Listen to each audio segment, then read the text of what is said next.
Dr. Alan Leica here, and I'd like to welcome you to How to Live a Fantastic Life show, where we will be discussing the important aspects of your life. We hope to inspire you to live the best life you can. Get out of your comfort zone and explore the awesome world around you. Break through your barriers. Take inspired action. Use the difficulties in your life to achieve the best version of you. The Secrets to Living a Fantastic Life is an amazing read. If this book doesn't pick you up to sing above the crowd, I will be amazed. What great things do you imagine for yourself? Do you know what's holding you back? Dr. Alan Leica, a prominent physician, has taken what he's learned from being handed a diagnosis of his pending death and turned that insight out from inside his heart and mind out to you. You may have heard the idea, it's not what happens to me, it's what I do with it. Dr. Leica explodes this idea, this way of thinking and being, into 13 golden pearls for you to take one by one, practice, and string together like a necklace you will wear to guide you through life's challenges. Like metal that is tempered by extreme elements, so are we. Dr. Leica will show you how to turn terrible things into real and practical new ways to lead your life. Believe it and believe in yourself. The Secrets to Living a Fantastic Life is an amazing book. Amazing. Get your copy today at Amazon. Ladies and gentlemen, we have a very special guest today.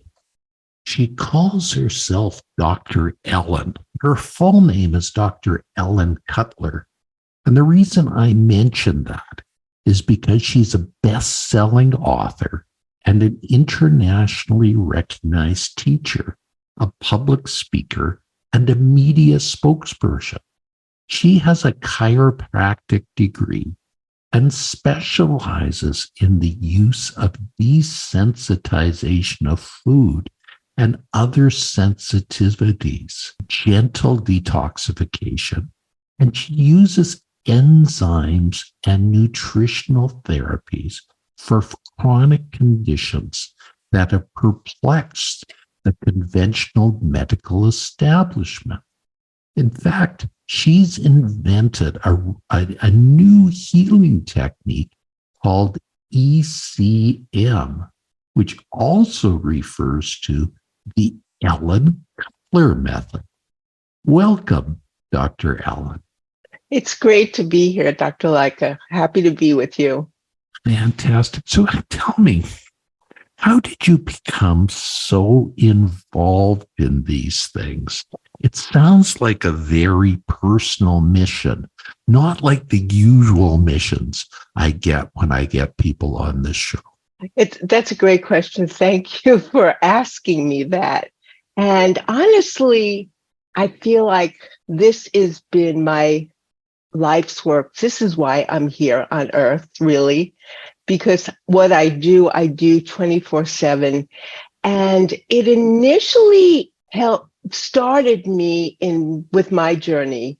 I was diagnosed when I was in postgraduate work in chiropractic with colitis.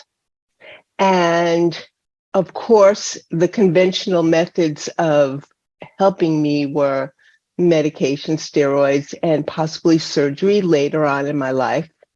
So I said, here, I always felt a bit aligned to natural medicine, even when I was younger. So I sought out what could help me. And one of my mentors in my graduate program recommended a digestive enzyme. And at that time, which is probably like 50 years ago, that wasn't on the radar. No one knew what a digestive enzyme is. So he recommended I take an enzyme that helped me digest carbohydrates because he felt like I was intolerant to sugars and starches. So what I did is I began taking this enzyme, and within 2 weeks, I have never had a problem again. So in my chiropractic practice, I didn't care what anyone came in with, whether they came in with a headache or they came in with fatigue or they came with a knee issue. I gave them a digestive enzyme. And I saw miracles. That's why the name of my book is The Micro Miracles, because I really do feel it's the number one supplement beyond anything that people should take. Because I always say my motto, Dr. Leica, it's not just what you eat, it's what you digest. So with that, then I became involved in looking at sensitivities because I felt like reactivities were far and beyond just allergies. And that's how I got into develop my ECM method many decades ago. Yeah, well, that's interesting. You know, you were well ahead of what people are saying now with the gut body connection. You know, we realize that the gut biome is very important. And when it gets disturbed, there are many things that happen, including allergies, including all sorts of things. In fact, I've had another guest on the show who has used things like fecal implants to change things like even eczema and autism in people. So these are things that are very integral to people, and we're starting to just understand how all these things are in play now, that we're just starting this whole new branch of medicine, and it's going to be exciting. But as I say, it's the new frontier, and we still don't know everything about it. You know, it's absolutely true. And it's interesting. I was just doing an interview earlier this week, and I was mentioning that when a patient comes in to see me, they go through a list of the laundry list of symptoms, and they sometimes never mention gut.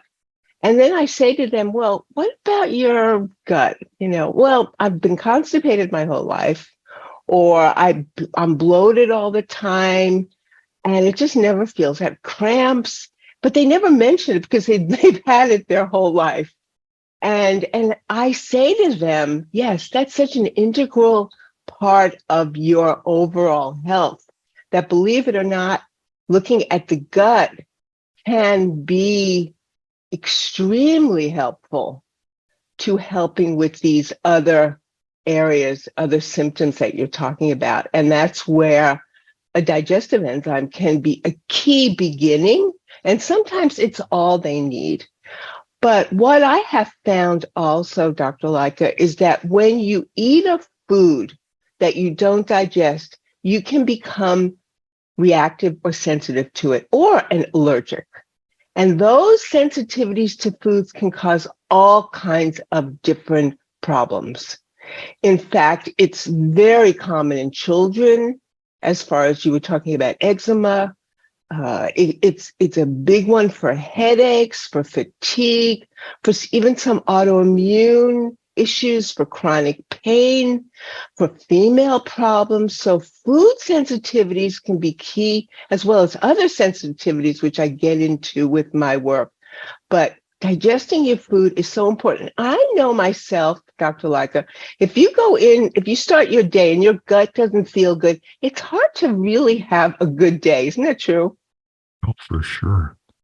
When I was working before as a dermatologist, a good friend of mine who's now passed away, his name's Haynes Eli, put me on a treatment for psoriasis. Now, psoriasis is a very chronic skin disease with patches of scaly, itchy skin on the elbows, knees, and it can affect almost the whole body. Now, what we found was using simple things like bile salts and curcumin worked in 80 to 90% of people to get their psoriasis under control. So that showed me how important these things were, these enzymes, so to speak, in getting the body under good control. Yes. And I have found with psoriasis, as other autoimmune conditions, that there are many different sensitivities. And if for something like psoriasis, like candida can be one, and then foods that exacerbate candida. And it's not so much that candida, everybody has yeast candida, but if you are reacting to, if you're sensitive to it, it can cause different problems. And one of them is psoriasis. So I've had extremely good results helping people with psoriasis and using things like curcumin as well as a digestive enzyme too. And Doug. What do we always say, son? Liberty Mutual customizes your car insurance. So you only pay for what you need. That's my boy. And you get out there and you make us proud, huh? Bye, Uncle Emu.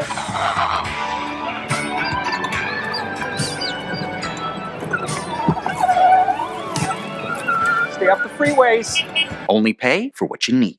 Liberty, liberty, liberty, liberty. Do you want lovely, beautiful skin that makes others look at you with envy? Yes. Well, I have a secret to tell you.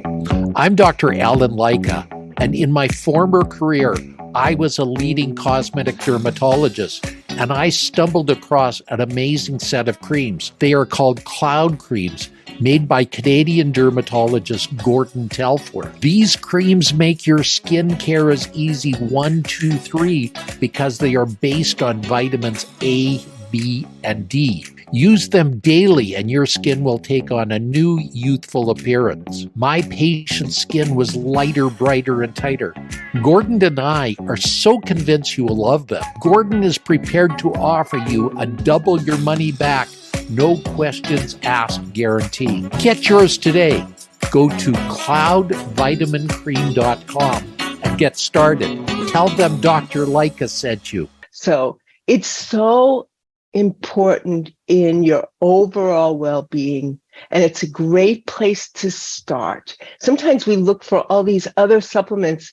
Just chewing your food well, taking a digestive enzyme can make a big difference in your overall health. Interesting, Dr. Leica, I can look at somebody and I know if they're on a digestive enzyme or not.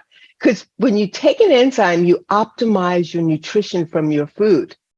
So you see it in their skin, their hair, their energy, and they're smiling because their gut's healthy. And it's a big deal.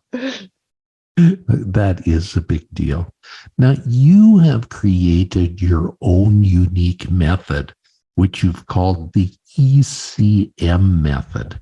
Would you like to tell us a little bit about that? Yes. I developed this technique probably about 4 decades ago, and I've been using it and work with people all over the world and teach. And I'm starting to teach now to everyone, anyone that wants to learn with me, because I've seen people can actually do some of it at home too. So it's a method I designed that is an energetic system that looks at the underlying factors with a specific problem. So let's say somebody comes in to see me who has asthma or some respiratory issues, and they want to know, how come the medication's not really helping me altogether? What else can I do?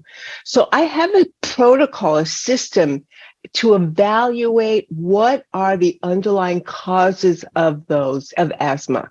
So I look at how the body's detoxifying, which is very important. And there's a lot more written about that as well these days.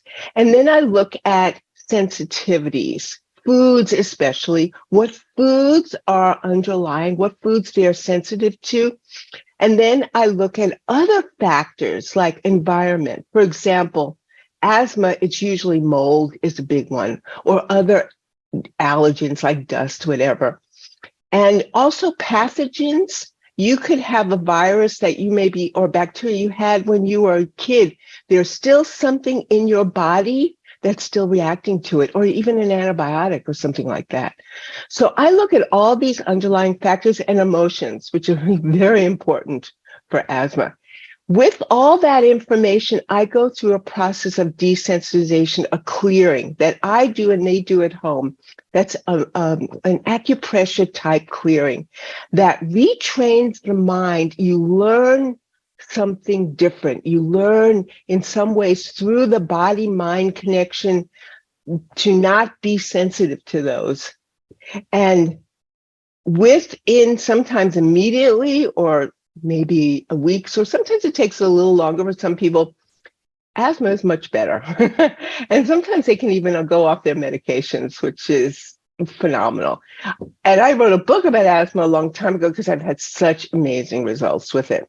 So so anybody comes in, I go through this protocol. It's a very in-depth, comprehensive, energetic evaluation and a clearing or desensitization.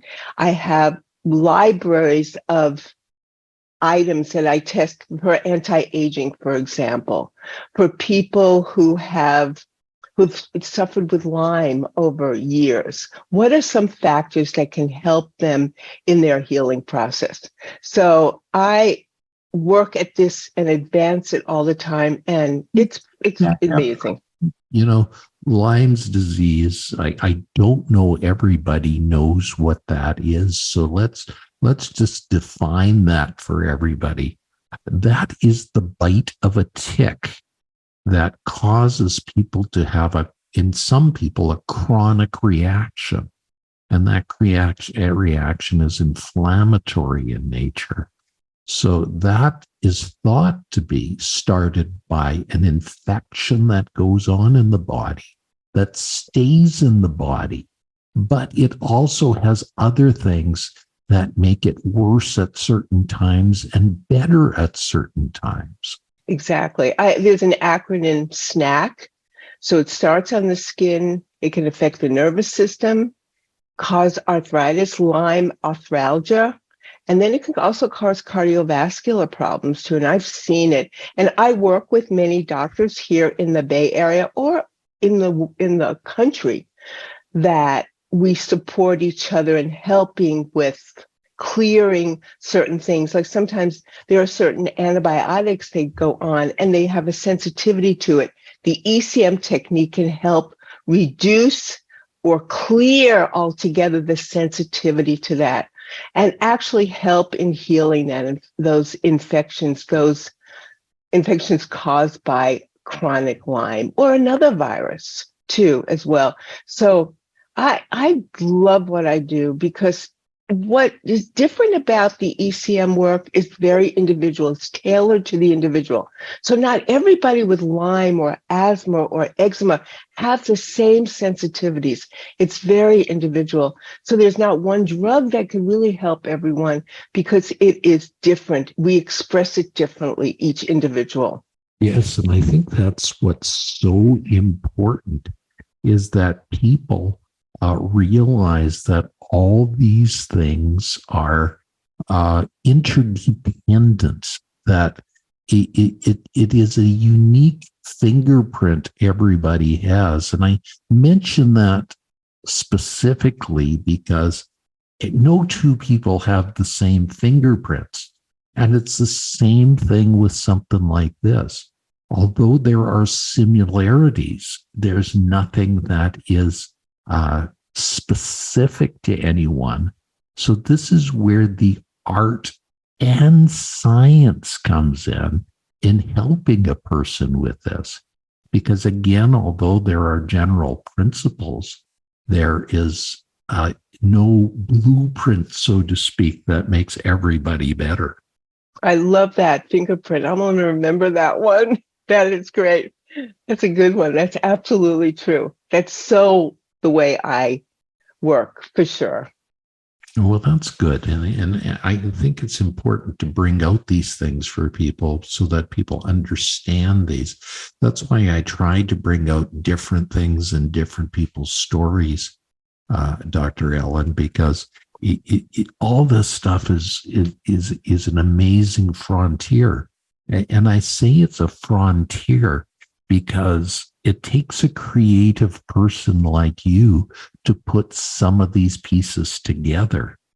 At the same time, the medical establishment is very unique in that, first of all, it largely chastises anybody that has new ideas.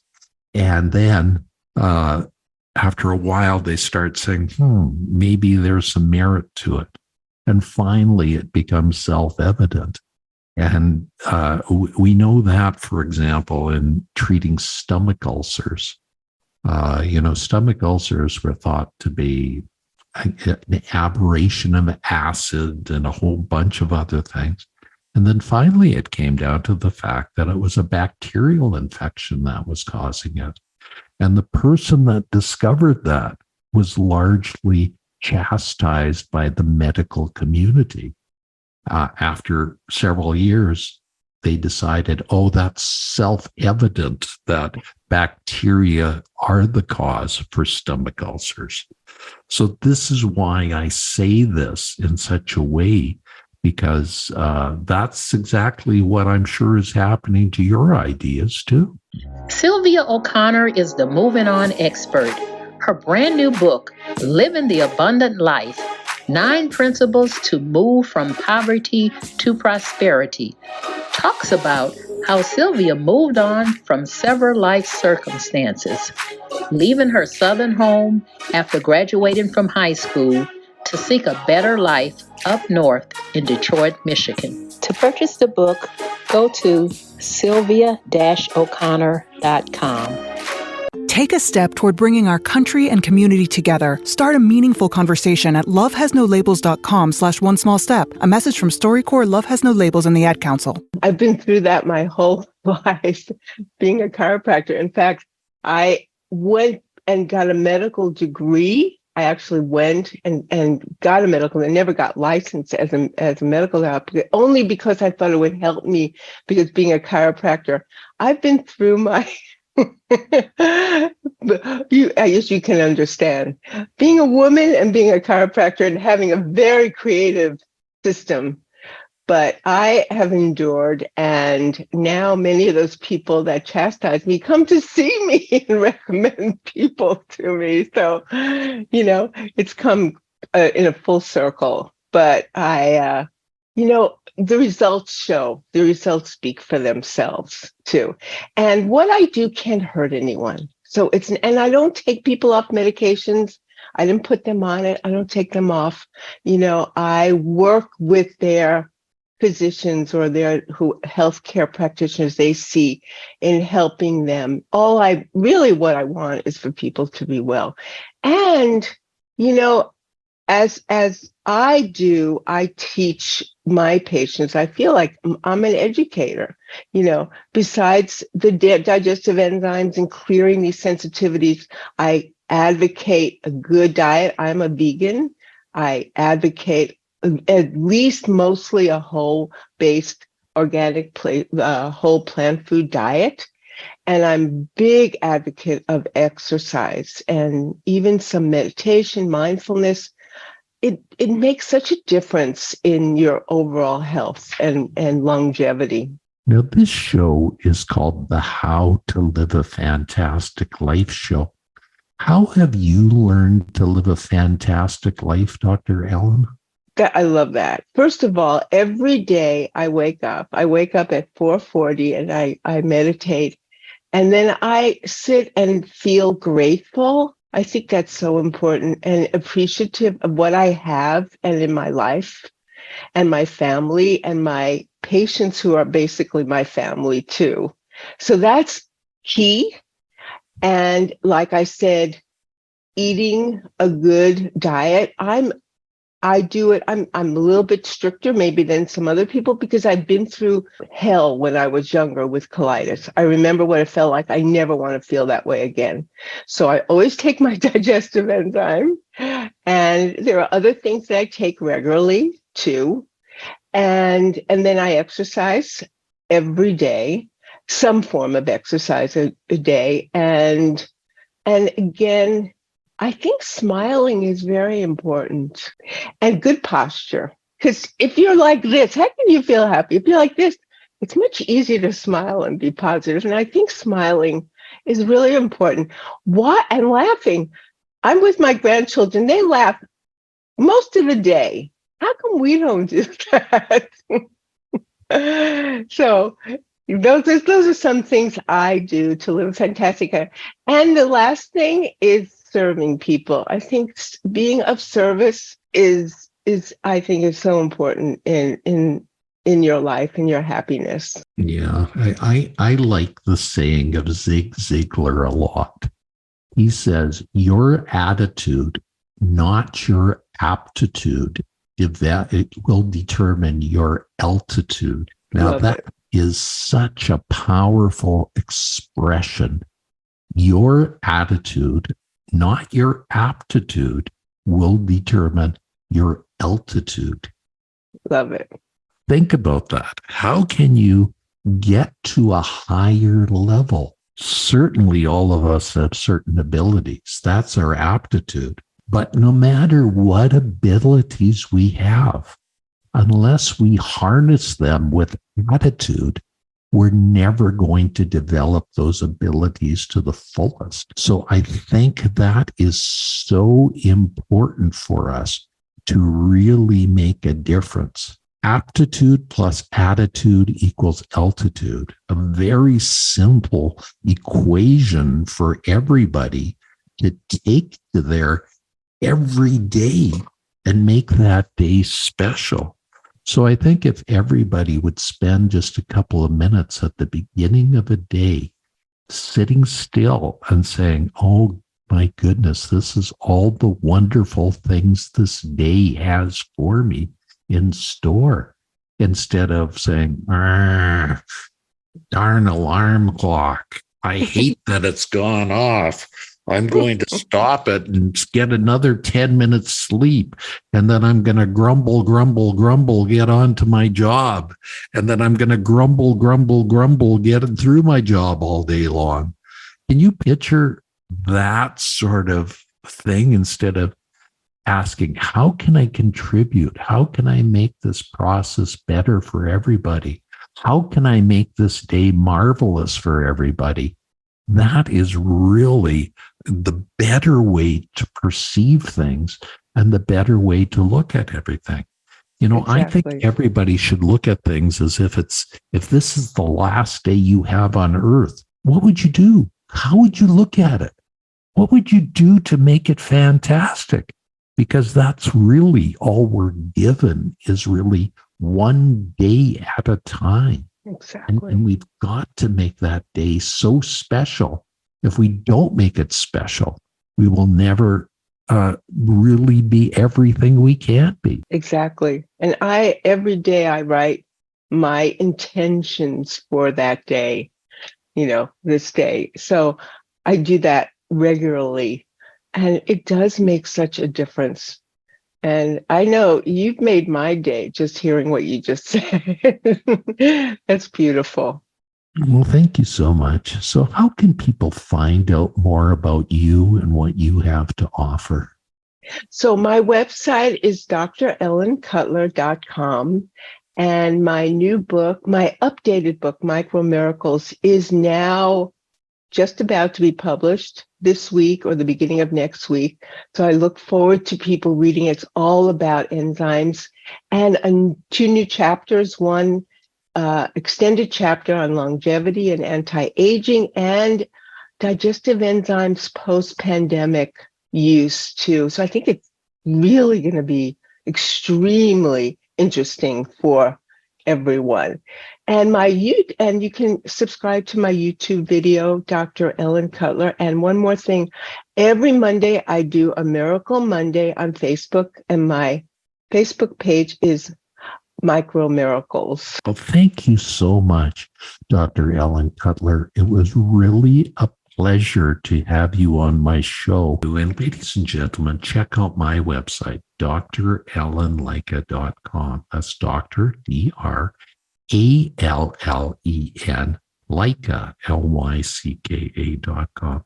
And be sure to sign up for my Golden Pearls, because they will make your day if you let them. Bye for now, and have a fantastic day. You've been listening to How to Live a Fantastic Life with your host, Dr. Alan Stephen Leica. If you love the show, be sure to share with your family and friends. We are heard daily on this network. Dr. Leica wants you to live your best life. Visit coachingwithdrleica.com and book your free 15-minute discovery call today. Remember to pick up your copy of The Secrets of Living a Fantastic Life today at Amazon.com. Until next time, have a fantastic life. You're listening to AM/FM 247, the best in talk and music, all day and every day. Dr. Alan Leica here, and I'd like to welcome you to How to Live a Fantastic Life show, where we will be discussing the important aspects of your life. We hope to inspire you to live the best life you can. Get out of your comfort zone and explore the awesome world around you. Break through your barriers. Take inspired action. Use the difficulties in your life to achieve the best version of you. The Secrets to Living a Fantastic Life is an amazing read. If this book doesn't pick you up to sing above the crowd, I will be amazed. What great things do you imagine for yourself? Do you know what's holding you back? Dr. Alan Leica, a prominent physician, has taken what he's learned from being handed a diagnosis of his pending death and turned that insight out from inside his heart and mind out to you. You may have heard the idea, it's not what happens to me, it's what I do with it. Dr. Leica explodes this idea, this way of thinking and being, into 13 golden pearls for you to take one by one, practice, and string together like a necklace you will wear to guide you through life's challenges. Like metal that is tempered by extreme elements, so are we. Dr. Leica will show you how to turn terrible things into real and practical new ways to lead your life. Believe it and believe in yourself. The Secrets to Living a Fantastic Life is an amazing book. Amazing. Get your copy today at Amazon. Ladies and gentlemen, today we have a very special guest. Her name is Dr. Gillian Mandich, and she's a fellow Canadian. Now, her mission in life is to help people live their happiest life. She's a published researcher, a 2-time TEDx speaker, and the founder of the International Happiness Institute of Health Science Research. And you can find her on all sorts of media out there because she's been on The Morning Show, breakfast television, Marilyn Dennis, The Social, etc., etc., etc. Her credentials are longer than my arm. Welcome, Gillian. Hello, I am so happy to be joining you today. Thanks for having me. Well, I am happy to have you as well. And I know one or two things about happiness because I've taken certificate programs from both Harvard and Yale in them. That's amazing. It's so exciting that those even exist now, right? Well, exactly. And it's also fascinating that both those courses became the number one course or the most attended course in those institutes' history. Yeah, it's really speaking to this need. We all want to be happy. And so then the question becomes, okay, well, how do we do that? And so now to be able to apply the rigor of research to a topic that is, universal to all of us is such an exciting time to be in this space. Well, let's go back a minute. What do you mean by happiness? Everybody has their own definition. Yeah, you're right. If I walked into a room and I polled 100 people and I said, what is your definition of happiness?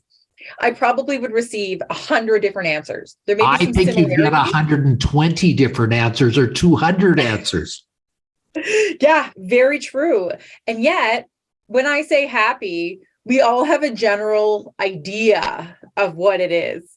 So part of it is that happiness is a very personal experience. And so part of it comes down to how we experience happiness, which is all well and good until you become a happiness researcher, because at the beginning of any research study, you have to define the terms that you are studying. So for myself, when I do research, I use a definition of happiness that actually comes from Dr. Sonia Lubomirsky, and it's one that's commonly cited in the academic literature, which is that happiness is the experience of joy, contentment, and positive well-being, combined with a sense that one's life is good, meaningful, and worthwhile.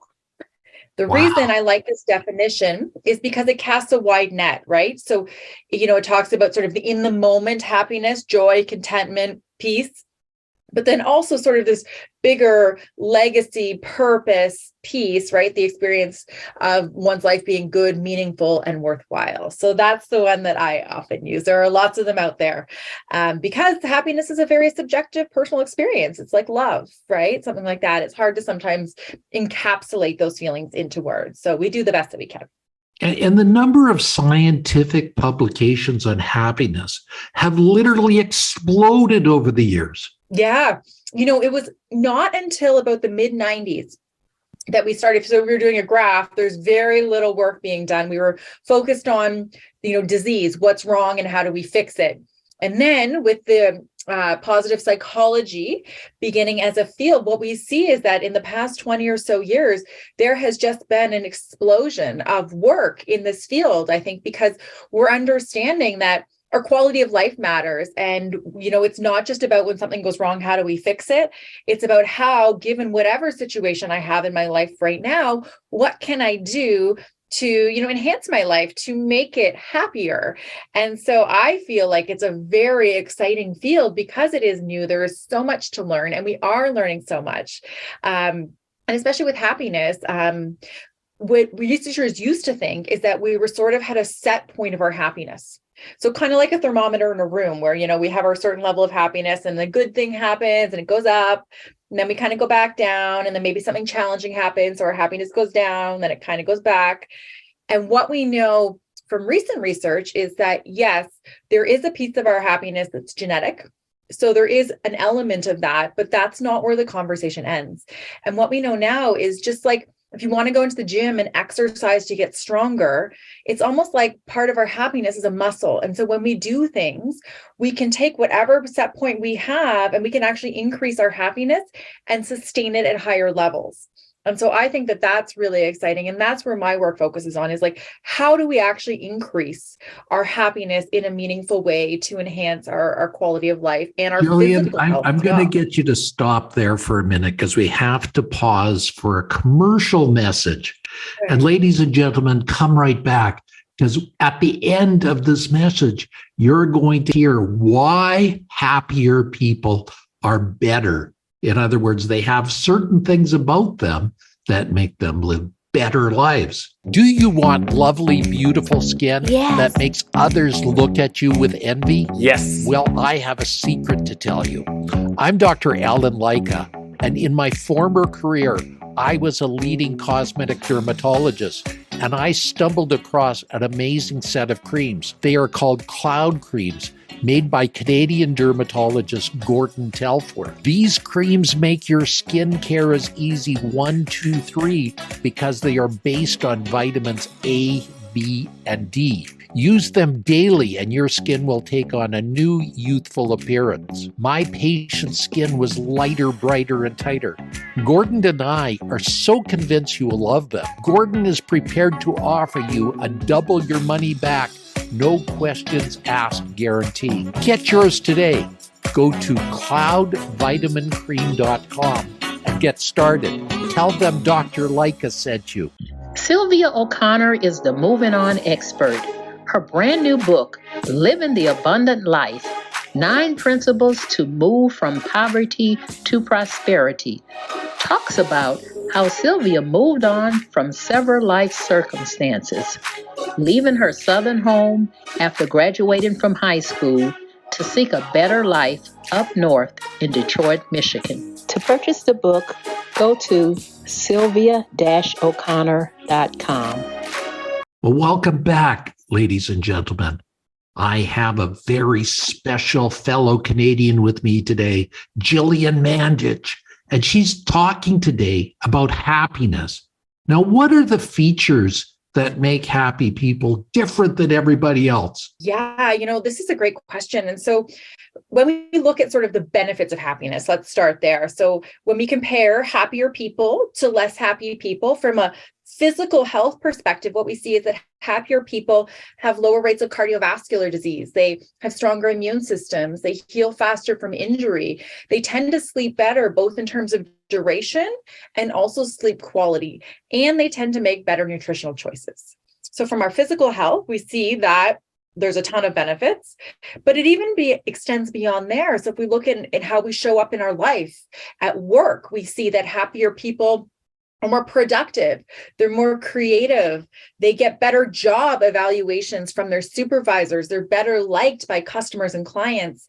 And even in our personal lives, they have longer and more fulfilling marriages and friendships. They're more altruistic. So they're more likely to volunteer their time or their money to help out in their community. So really, what is so exciting about happiness, I think, is that when we focus on this one thing, not only does it feel good to be happy, but the benefits really do extrapolate into so many other facets of our life that it really is sort of like, this like special sauce that you can sprinkle all over your life. And it just really does enhance the human experience. Yeah, I've heard you explain that unhappy people are like a black and white TV out of focus, whereas if you're having happiness, you're like a totally new colored TV with all the digital features in it, bringing life into focus. Yeah, I love to think of it like that because, so many of us go on autopilot, right? We go through our day, we go through the motions.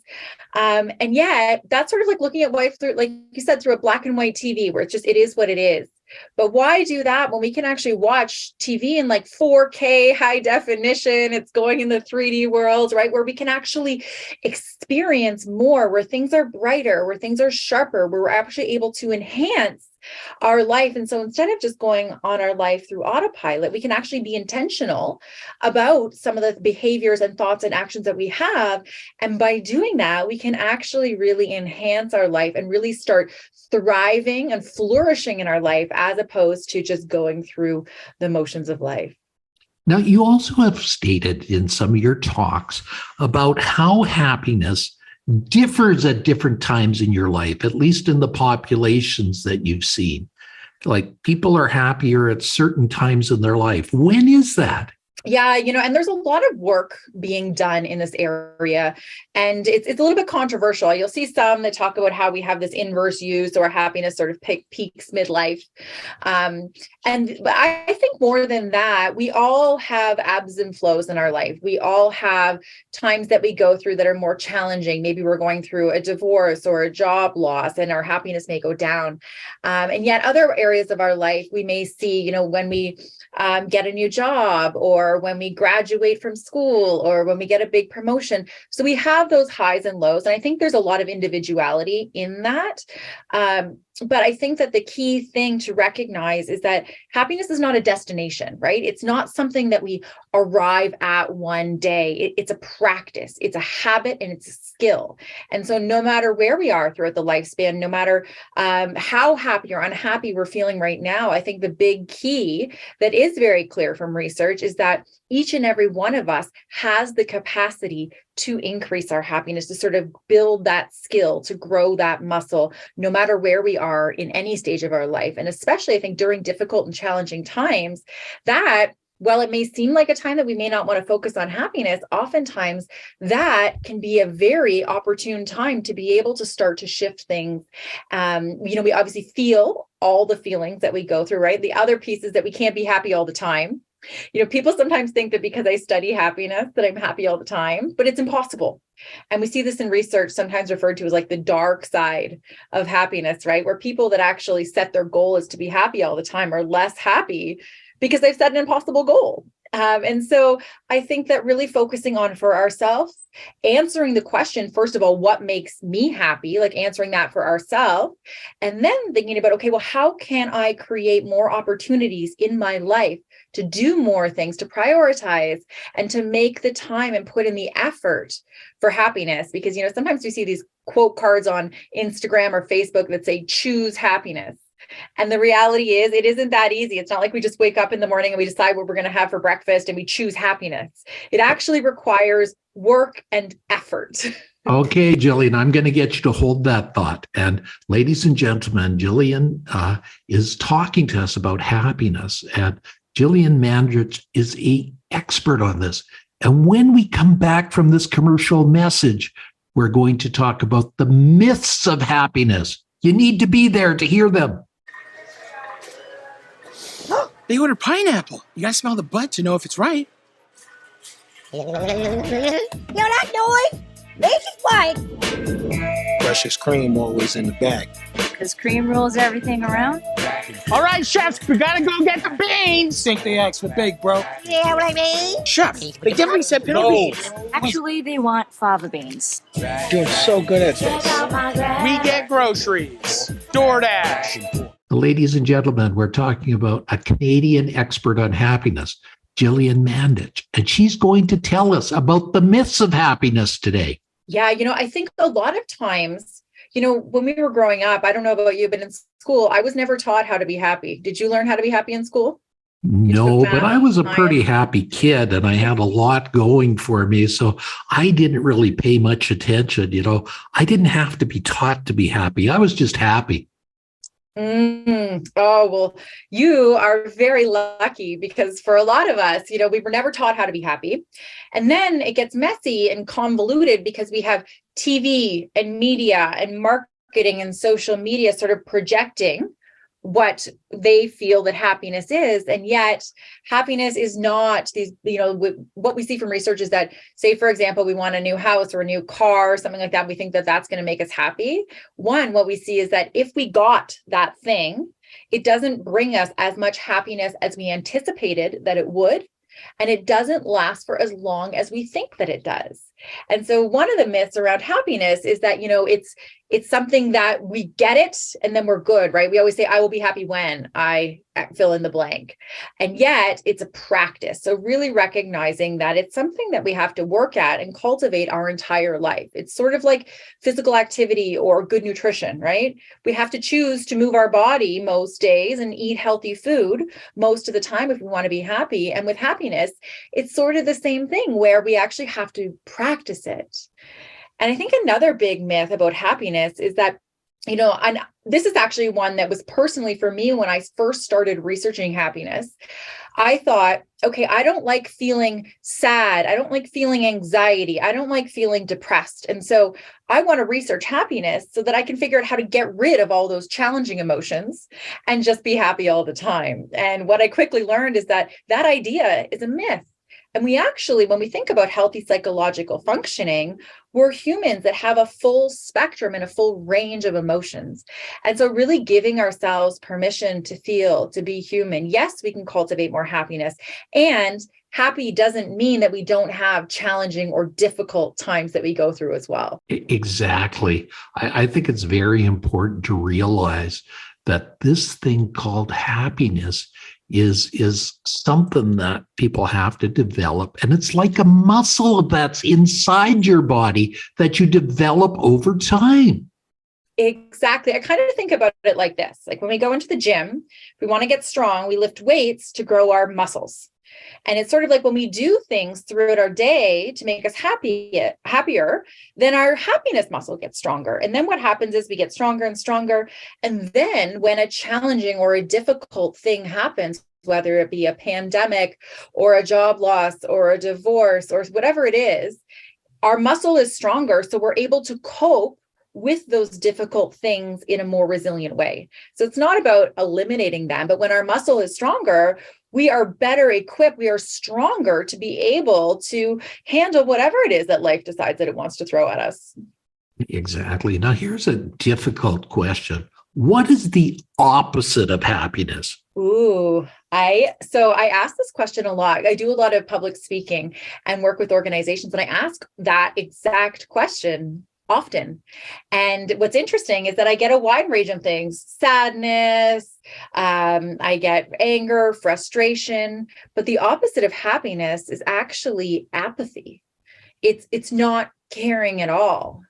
I think the most common response that I get is sadness. But when we actually look at the emotions, if we think about each emotion on a continuum, so on one side we have really happy, and on one side we have not happy at all. That's where apathy is. A separate construct, we have sadness. We have not sad at all and very sad. We can actually be happy and sad at the same time. That's called the bittersweet emotion. But really the opposite of happiness is having no feelings. It's just being ambivalent. It's apathy. Great question.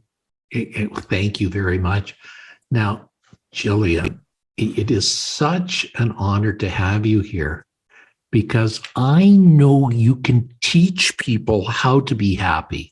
How can people become happier in their lives? Yeah, one of the things I have to say, like the number one question that I get asked when I tell somebody that I'm a happiness researcher is they ask me, okay, Gillian, like what's the magic pill, right? What's the one thing I need to do or buy or get or say in order to be happy?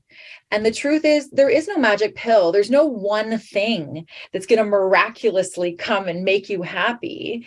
It really is a practice, and it requires effort, and it requires work. It requires us to answer that question for ourselves. So yes, I can look to the research and the data and say these are some activities that are highly correlated with happiness. Things like gratitude, social connection, getting proper nutrition and sleep. Those things all contribute to our happiness, but each and every one of us is unique. And so is our own sort of recipe or formula for happiness. And part of the work is really taking the time to ask ourselves that question. And I can't tell you how many times I've had conversations with research participants. And when I ask them, I say, are you as happy as you possibly could be? I've never had someone say yes. Never said someone, you know what, I'm good, right? We all want to be happier no matter where we are.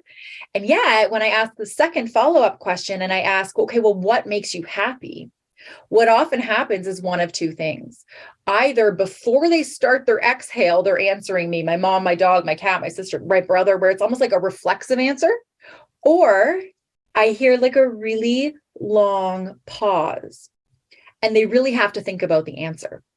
And so think about that. If I ask someone what makes them happy and their answer is either a reflex, so they haven't actually taken the time to answer, or they really have to think about it, then it's pretty apparent that we need some time to think about those answers. And the only person that can do that for ourselves is us. And so really taking that time for ourselves to answer that question, what makes me happy? What are those things throughout my day that I feel like give me a boost, that make me smile, that make me feel, more alive, more connected? And that's a great place for each and every one of us to start in terms of answering. And so I'm going to put you on the spot, Gillian. Sure. How did you become a happier person? So, I wish I would have measured my happiness when I first started researching happiness, because I would have to say, like you, I am a fairly happy, positive, optimistic person. Not to say that I'm happy all the time, but I do feel like when I read things in research, for example, practicing gratitude, I try those things personally in my life as well. And so for myself, a couple of the big ones have been is focusing on my relationship, social connection.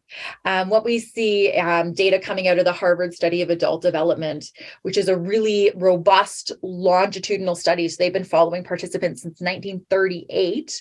And what we see is that social connections are so important for us. And I think that this is an important one because often when we get busy and our to-do lists get full, something that drops off of our list is taking the time to call a friend or taking the time to actually go for a walk with someone, a colleague or a friend, and really connect with each other. And then for me, another really big one is during the pandemic, I got a puppy. And there's a lot of good research in terms of how pets can help us with our happiness. And so I have a little French bulldog. He's actually sleeping beside me. So as a side note, if you hear snoring at all during this conversation, I'm not putting myself to sleep. It's my French bulldog. He's snoring. But he is someone that brings me a lot of joy. He keeps me structured with purpose, right? I have to take him out. And that's been a really big happiness enhancer for me. Well, that's How about huge. you? How about you? I just went through that Harvard challenge on becoming happier. And what I chose for my rewirement challenge was to do more exercise, because a lot of my day, I'm sitting at my computer talking to wonderful people like you, and I don't necessarily get enough exercise. And I found that increased my happiness. Yeah. And exercise is a really good one because we kind of see a couple different reasons why it can enhance our happiness. One, when we see that, and there's research that shows sometimes that exercise can be as effective as antidepressants for some people in terms of their mood. And the other really good thing is a lot of the skills that are highly correlated with happiness is a slow build over time. We're starting to learn a new habit, but sometimes it's 2:00 in the afternoon and we're feeling a little low or we're feeling a little grumpy. And we want to instantly switch our mood. And exercise is one of the most effective instant mood boosters. And it doesn't need to be a lot. What we see is that even 10 minutes of movement can greatly increase someone's odds of being happier. Yeah. And another thing that I think is so important right now is to turn off the news. Yes. We had 2 years of the pandemic when the world was going to end. And now we're going to a recession where the same news is going on.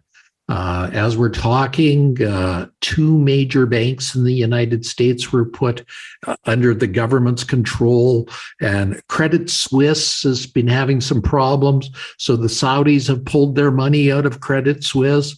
So there is some stuff happening on a global basis right now that will keep you awake at nights if you listen to it before you go to bed. Yeah. And actually some work from Sean Aker and Michelle Gillian, they found that watching 3 minutes, so just 3 minutes of news that we perceive to be negative, people that do that have a 27% greater likelihood of reporting their day as unhappy 6 to 8 hours later. So I think another piece of this conversation that's important is recognizing that it's not a matter of turn on the news, turn off the news, go about your day, knowing that the residue of that stays with us and can impact our mood even 6 to 8 hours later. We think about how many difficult things are going on in our life that we can't control. News in particular, media, social media, is something that we can. And so really being mindful. I'm not saying that we all need to live in a bubble and never check in. We need to be informed, but we really need to be intentional and deliberate about consuming it and when we're consuming it, right? We do not need to go on and check the news first thing in the morning or right before bed, right? And just really understanding that the impact that can play in terms of our mood is very significant. Now, in 2008, we had a banking crisis, and the bankers that did the best, that were less stressed, were the most happy and resilient, had what in common, Gillian? Yeah. So back in 2008, I love that you brought this up. I love this study. This is work from Sean Aker. And what they did was they went in and they studied bankers during the financial crisis, which is a very stressful time. And yet, like you said, there was this subgroup that were fairly resilient, even during this difficult and challenging time. And when the researchers looked at, well, what's different about this group? It wasn't their education level. It wasn't how long they've been with the organization. It wasn't years of experience. The only thing that was different was that these resilient bankers didn't see a problem as a threat. They saw it as a challenge to overcome. So the lens that they viewed the situation through was different. Instead of feeling like it's a threat, like something's coming at me, when we feel like we're being threatened, what do we want to do, right? We want to run, we want to hide, we want to protect ourselves. But if we see something as a challenge, then we think, okay, what's the solution? How do I problem solve? How do I figure this out? And just looking at the same situation like that had a really big impact. And now those same researchers, they also did a follow-up study looking at, were these people just born that way? Were they just naturally born to see things as a challenge? And what they found is that this is something that can be learned. And just by watching a video, an instructional video that talked about how to see something as a challenge as opposed to a threat, they saw a decrease in stress levels of the employees. They saw an increase in their happiness and an increase in their work engagement. And so this is something that we can learn. We can control how we're seeing things. And when we can see things as a challenge, it can have a very significant impact on our behaviors and on how we feel, especially during stressful times. Exactly. Well, Gillian, we're at the end of our time together already. It's flown by. Can you tell people when you're having fun? Oh, it is for sure. Can you tell people how they can get in touch with you if they'd like to? Yeah, absolutely. My website is my name, which is Gillian Mandich, and I'm Gillian with a G. So it's GILLIAN MAND. and that's a good hub. All my social links are there. All of my things are there. And ladies and gentlemen, go to my website, Dr. Allen Lycka, DRALLEN Lycka, LYCKA, because there you'll be given a golden pearl each and every week. Bye for now. You've been listening to How to Live a Fantastic Life with your host, Dr. Allen Stephen Lycka. If you love the show, be sure to share with your family and friends. We are heard daily on this network. Dr. Lycka wants you to live your best life. Visit coachingwithdrlycka.com and book your free 15-minute discovery call today. Remember to pick up your copy of The Secrets of Living a Fantastic Life today at Amazon.com. Until next time, have a fantastic life.